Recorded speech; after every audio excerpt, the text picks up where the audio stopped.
Hey guys, so today we're gonna do some foraging down here in South Texas. It's late spring, sun's coming up. It is gonna be an extremely hot day, but we have a lot to show you out there in the forest. Let's get started. This is a mesquite tree. It's not really a good year for it. We're still about a month early. What I want to show you are the beans. And they're about half the size they ought to be. Most folks know the mesquite from the wood. They use it for smoking, for barbecue. You can get mesquite briquettes and even mesquite honey barbecue sauce. So it's very desirable. But the pods here, these beans, a good portion of that's actually edible. And on good years, get 3 times as big as these are. Here after a while, they'll swell up a little bit more.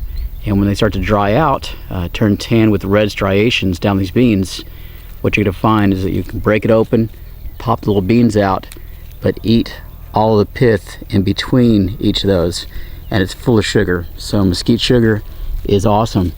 Now, one of the other things you can also do if you get the right season, the right year, is take a knife, an axe, something, and damage the actual bark on these mesquite trees. And what that can cause them to do is start to leak sap. So it'll start to just kind of drain out of them, and it'll congeal into pretty much pieces of amber. But you can take those, suck on them. They're going to be kind of like candy a lot of times. Different trees, different years, they might not be sweet, they might be really sweet. So it's hard to judge, but it's definitely something worth remembering. Mesquite. This is forest rose. This is one of the most important flowers out there. And I don't pick a lot of flowers, but this one's a good one to know. Now this beautiful, distinct red helix right here, that's all edible. Okay, so just pick it off, make sure there's no bugs inside of there maybe, and pop it in your mouth and eat it. Same thing with these young leaves. Lots of roughage, good salad. You can just chew them up and eat them raw, or you can steam them up. Now what's awesome about these, especially now that they're blooming and getting pollinated, is that within a month and a half, these bushes are going to be full of what are called forest rose apples. So they're about the size of peanut M&M, maybe a little larger. They turn orange to red. They crunch up like apples, they taste like apples, they look like miniature pumpkins, but again red, and they are awesome. One of my favorite foraged fruits in the forest, and they continue producing all the way through November, December out here. So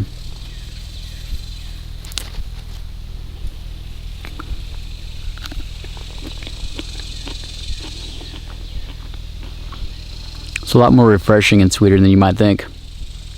Almost like a melon. Like watermelon. Good stuff. This vine right here is pretty hateful. This is called Briar Vine. Full of thorns, real strong, trips you up all over the forest, kind of like nature's razor wire. Now most folks don't want to find this, but there is a positive characteristic that this thing has. That's the very top. For this vine, since it's very large, it goes up in the tree, but the growing tips are actually edible. Very soft. You pick them off, eat them raw. They taste just like raw green beans. I can't tell them apart. And when you steam them up, cook them up, they usually taste like asparagus. So pretty awesome. You also have the roots underground, which is an excellent source of starch, but you've got to go and dig down for them and do a little bit of processing. But good one to know. These are ground cherries, and it's actually kind of a weed that grows up every single year. I would show you the plant itself, but it's dried up and blown away, unfortunately. These were just scattered on the ground. Now inside of these little paper lanterns, as they dry up, that's when your ground cherry is ready. If you tear that open, you're going to find this orange berry, and it actually tastes like tomatillo or a tomato. It's about half to a third of the size they usually are each year, so I don't think you're just going after little things. Most years these things are much, much larger. It's a good snack, a good meal. Add it to something. It's one to know. Ground cherries. This right here, this is grapevine, and those are wild grapes, known as Mustang grapes down here in South Texas. Little grapes or sour grapes. Now they're green right now, but give them about a month, they'll turn black, be full of sugar. They'll still be a little tangy, but they're awesome. Eat them off the vine, cook them down into a jelly jam, maybe a syrup, or even dehydrate them into raisins. Definitely a plant that you want to come across. And this thing is just expansive. So lots and lots of grapes, fruit in abundance. That's what you want to find. Now, I don't expect this to be very sweet. Give it a try anyway.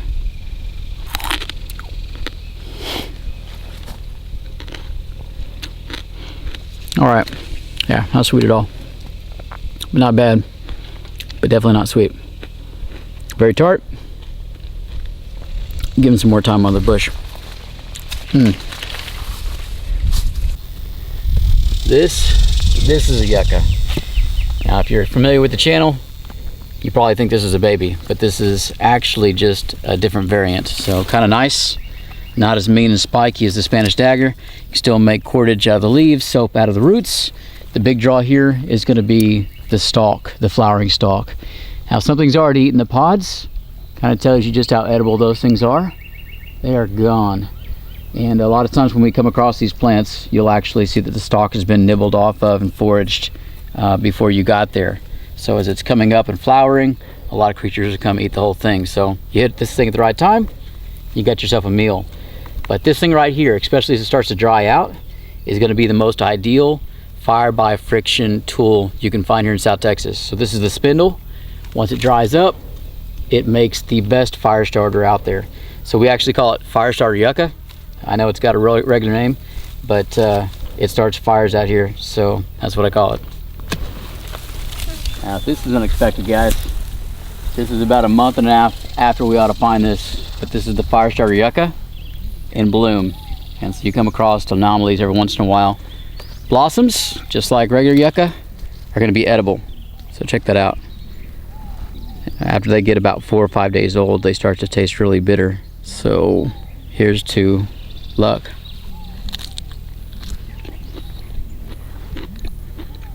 Still fresh, still good. Eat the whole thing. Now, once these are pollinated, which I imagine most of them are, they're going to make pods within a couple weeks. And if they don't get eaten, the pods get eaten by animals like the other fire starter yucca, then they'll make seeds. Those seeds are also edible. This thing just keeps on giving. So awesome find. Definitely an anomaly. So keep your eyes open. You never know what you're going to find.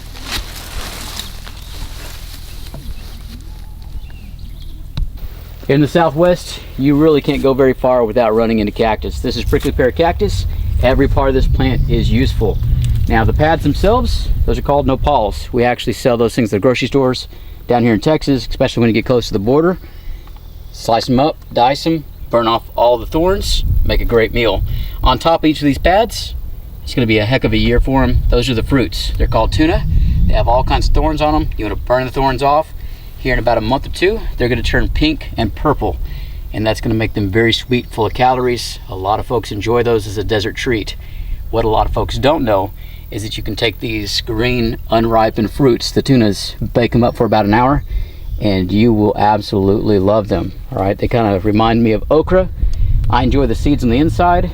They're immature, and you just bite through them, kind of like okra. So amazing texture, amazing flavor. You won't regret it.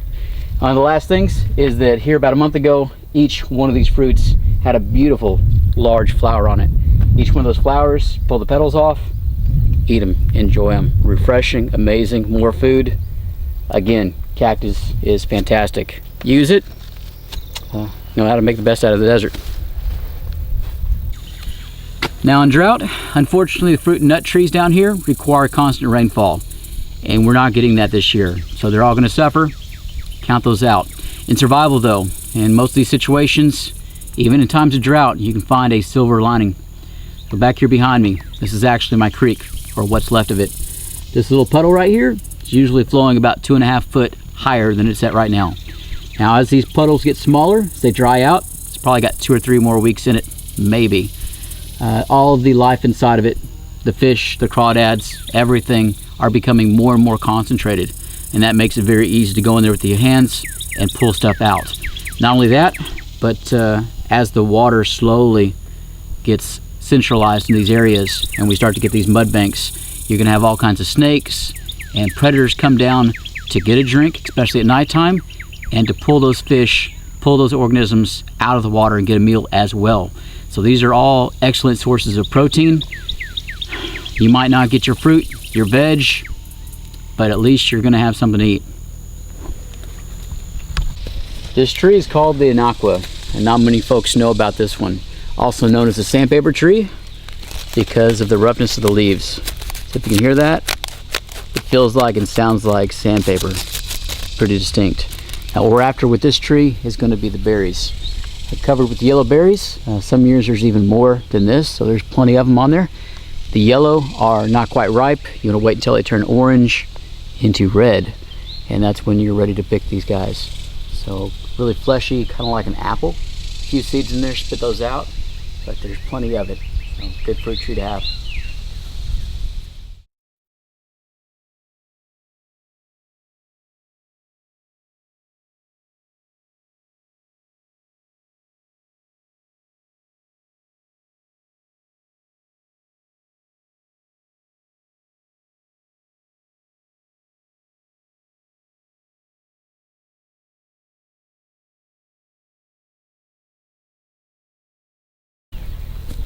This big spiky plant back here behind me is the yucca, and it's one of the most important and useful plants that we have down here in the south. Now every part of this plant, especially seasonally, is useful, especially in survival. From down to the base, in the roots, full of saponins, you make soap and shampoo out of that. The leaves, once processed, make some of the strongest cordage, that's rope, that you can have out there in the wilds. And up top, you're seeing the dried remnants of a flowering stalk. And even now, in its form as you see it, it's extremely useful. So about a month ago, as it was shooting up, very tender, very edible. You can eat it raw, or you can cook it up. The flowers that bloomed off of that stalk, those were extremely tender, and definitely a treat worth tasting.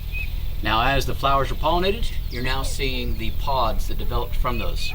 And each of those pods, when baked for an hour or two, make a pretty good meal, full of starches and immature seeds. Give them about 2-3 weeks, maybe 4, a month, and those seeds are going to mature up. They're little black ones. They're going to be like barley. You can take them out, put them in a soup. You can also grind them up and make a flour.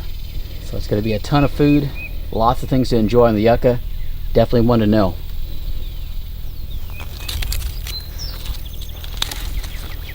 Go ahead and show you what's inside of these things. Now unfortunately it looks like some kind of bug or ant has drilled holes into all these, and that might compromise all the seeds. We'll have to see later on in the season, but it looks like okra on the inside. Pretty amazing. There's also a neat feature that happens every other year, in that all this white stuff starts to kind of turn into the mush that you would expect from an overripe banana. So as you break it open, you just smell molasses, syrup. And being able to make little cakes out of that, cook them on the fire, little sugar cakes, fantastic. So you pull the seeds out, dry them, take the mush out, make sugar cakes out of it. Yucca's good for a lot of stuff. This big tree right here is called a mulberry. We've got about a dozen and a half of these within 150 yards. Big tree, lots of fruit. It's going on an entire month of production right now, though it's starting to fizzle out. 2 weeks ago, we pulled over 200 pounds worth of berries out of a couple of these trees, and that didn't take much effort at all. All the creatures in the forest know when the mulberries are going ripe, and it gets very exciting down here at nighttime. So you really don't want to camp around a mulberry tree because of the animal activity and because they stain so badly. But lots of sugar, lots of fluid, good fruit to have, and an amazing tree to come across.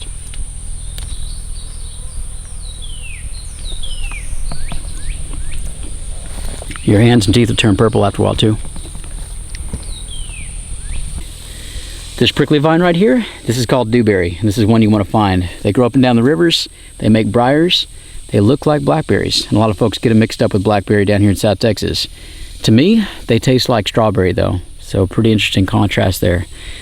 We're about 2-3 weeks too late to pick these things and enjoy them. We actually ate a few of them early in the season, but all the rest have been scavenged, dried up, shriveled up, fallen on the ground. Seasons move on. You snooze, you lose. We'll get them next year, but dewberry. That river looks extremely attractive right now with the heat and humidity. I'd much rather be swimming around in that in midday and relaxing a bit. And foraging, being able to pull all those clams out. We have several different species in here. If you're going to do so outside of survival, make sure you're doing it legally. But it doesn't take any tools most of the time, just digging around in the dirt. Pull some crawdads out, get your protein you need. It's a good place to cool off, stay hydrated. And a lot of times when you're down here by the rivers foraging, because they are corridors of life, you have your nuts, you have your berries, and all the creatures that come to eat those things, you're going to have increased risks. So anytime you can jump in the water, move up and down without having issues with animal attacks, snake bites, poison ivy, all those things, the water might seem a little intimidating to a lot of folks, but for me, it's just an easier way to get around. Up until a few days ago, it has been an extremely dry spring, and so all of our onions have just about dried up and gone underground. But this is one of the few stalks we've been able to find. Let's go ahead and see if we can't dig it up and get some onions.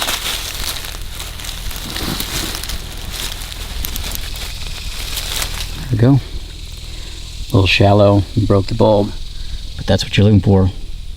Beautiful wild onion bulb. Now, identification on wild onion, wild garlic is through taste and smell. So taste a little bit, smell a little bit. If it tastes or smells like garlic or onion, that's what you have. There's a few things that look like it, but they definitely don't taste good and they don't smell good.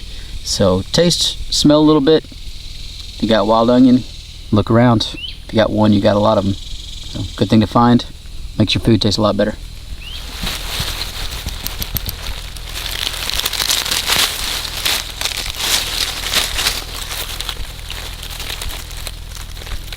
There we go. Now the stalk, the leaves, the bulbs, it's all edible on the onion. A lot of folks will eat these things raw. That's all right. Get a few calories out of that. But if you're surviving, you definitely want to cook these guys up. It's going to break up a lot of the carbohydrates, make it simpler for your body to break down and get the calories it needs. So a lot more nutrition that way. Good little thing to come across. Now this is a tree that most Texans ought to know about. It's one of my favorites. This is the Texas persimmon. A medium-sized tree, beautiful smooth bark, and the fruits, those are what it's all about. Now these are about half the size they ought to be. We haven't gotten the rain out here this year, unfortunately, so they're rather small. Green is not ripe. Once they turn black all the way through the flesh, that's when they're ready to eat. It's kind of a strange color, but tastes like molasses. A couple seeds, spit those out. Here in about 2-3 weeks, every creature in the forest is going to know when all these fruits are ripe, because it's not something you want to miss. Again, one of the favorites, Texas persimmon. Go ahead and give these a try. A couple of early ones.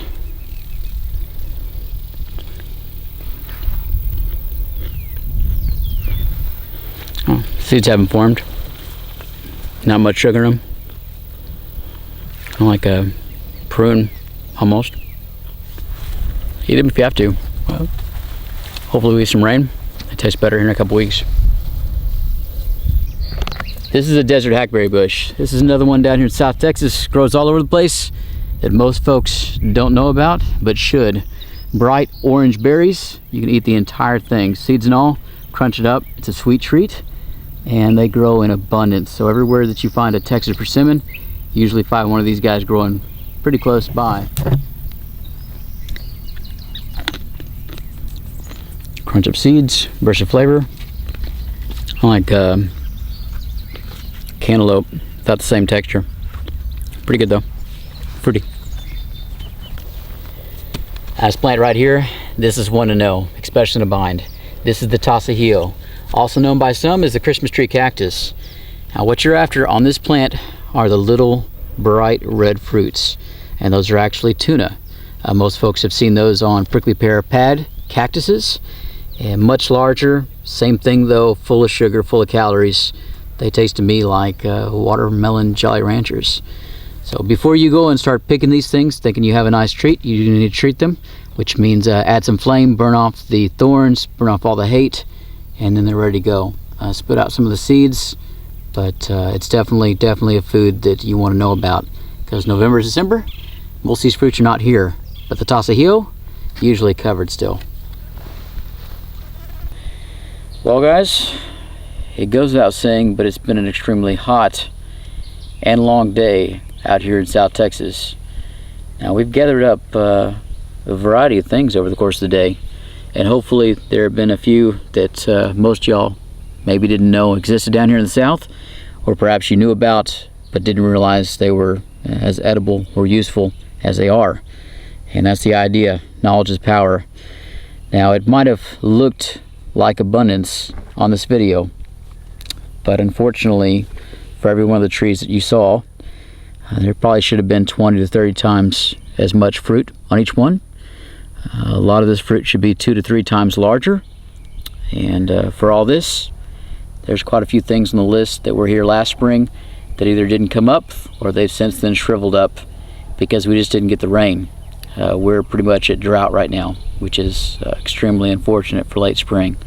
So things change. Variety is the way to go. So if you counted on a single type of fruit tree or nut tree, maybe an orchard out there that you're going to get to, if things were to go bad, don't count on it being the same year to year. The idea is that you want to know as much about the area that you're in so that you can pick from it whatever that year is going to give you, and that's the main idea. So out here, this is all wild.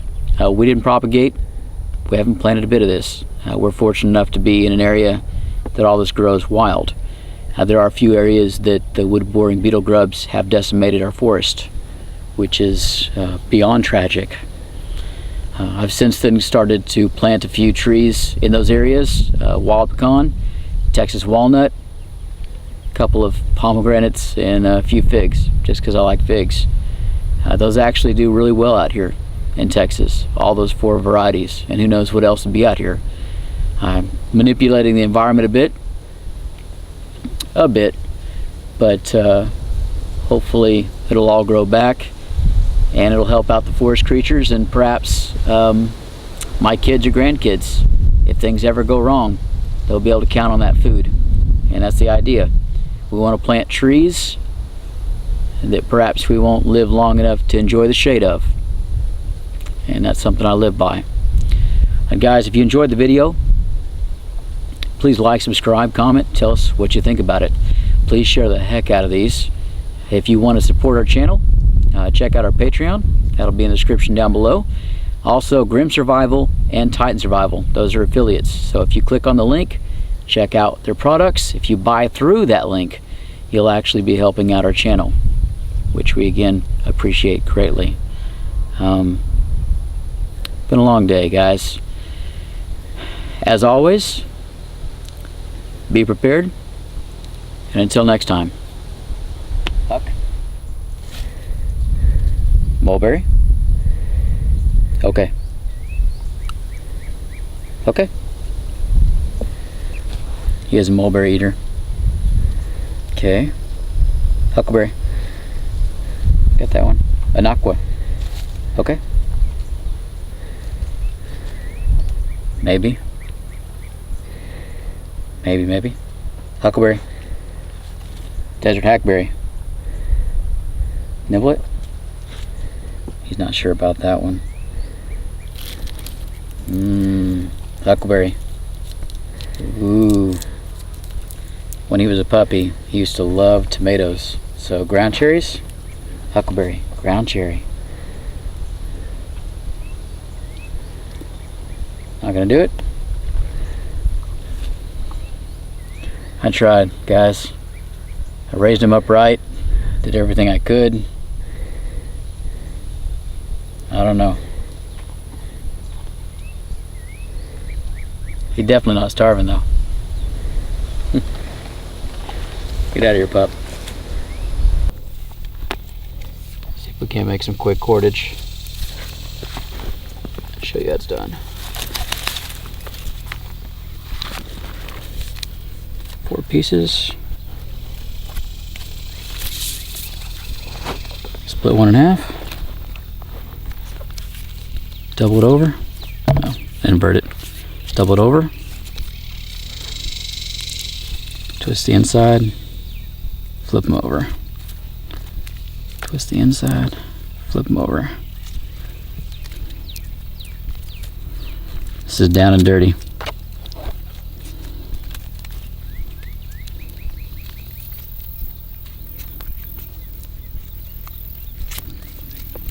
As I come to the end, what I do is pull another one of these guys,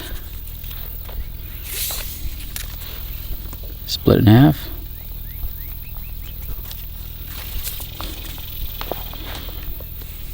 Take that half,